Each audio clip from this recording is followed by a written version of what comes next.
Hello बच्चों, पहला प्रश्न आपकी स्क्रीन पर है जिसमें आपसे पूछा गया है कि तापीय विद्युत संयंत्र में उपयोग होने वाला ईंधन कौन सा है। तो चारों विकल्पों को ध्यान से देखिए, इस प्रश्न को स्वयं से हल करने का प्रयास कीजिए। चलिए अब इसका उत्तर देखते हैं। तो तापीय विद्युत संयंत्र में हम कोयले का यूज करते हैं जिससे कि हम ऊष्म ऊर्जा उत्पन्न करते हैं। बाद में इसी ऊष्म ऊर्जा को हम पानी को भाप में बदलने के लिए इस्तेमाल करते हैं। इस भाप का उपयोग हम तापीय विद्युत संयंत्र में जो टरबाइन लगा रहता है उसे चलाने के लिए इस्तेमाल करते हैं जिससे कि बिजली पैदा होती है। कोयले और पेट्रोलियम को हम जीवाश्म ईंधन कहते हैं।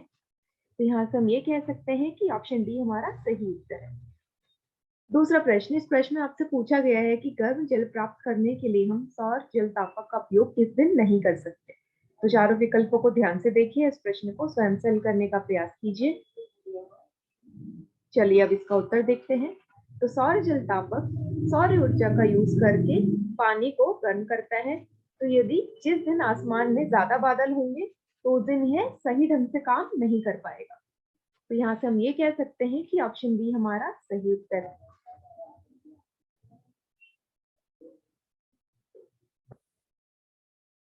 तीसरा प्रश्न, इस प्रश्न में आपसे पूछा गया है कि निम्नलिखित में से कौन सूर्य की ऊर्जा से प्राप्त नहीं होता है।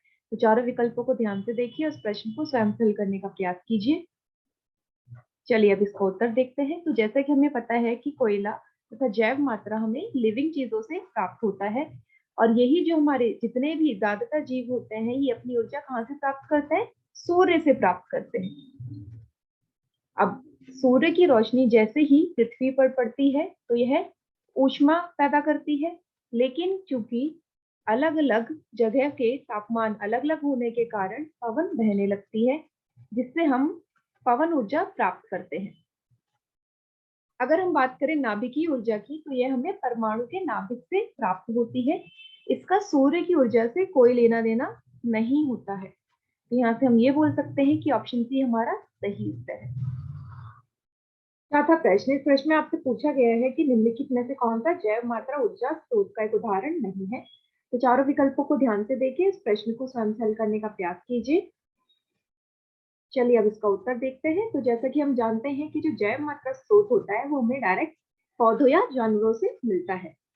यदि आप बात करें लकड़ी की, गोबर गैस की या कोयला, पेट्रोलियम जितने भी होते हैं हमें डायरेक्ट जीवों से प्राप्त होते हैं।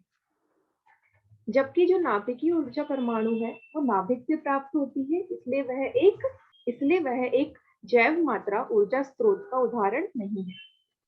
तो यहाँ से हम ये कह सकते हैं कि ऑप्शन सी हमारा सही उत्तर है। पांचवा प्रश्न, इस प्रश्न में आपसे पूछा गया है कि दिए गए अवयवों में से बायोगैस का मुख्य अवयव कौन सा है। तो चारों विकल्पों को ध्यान से देखिए, इस प्रश्न को स्वयं हल करने का प्रयास कीजिए। चलिए अब इसका उत्तर देखते हैं। तो बायोगैस एक हमारा अक्षय ईंधन होता है जो कि कच्चे माल जैसे कृषि से बचे हुए अपशिष्ट, खाद, पौधों की जो बची हुई सामग्री होती है और जो हमारा बचा कुचा खाना होता है उसकी अपशिष्टों से उत्पन्न होता है।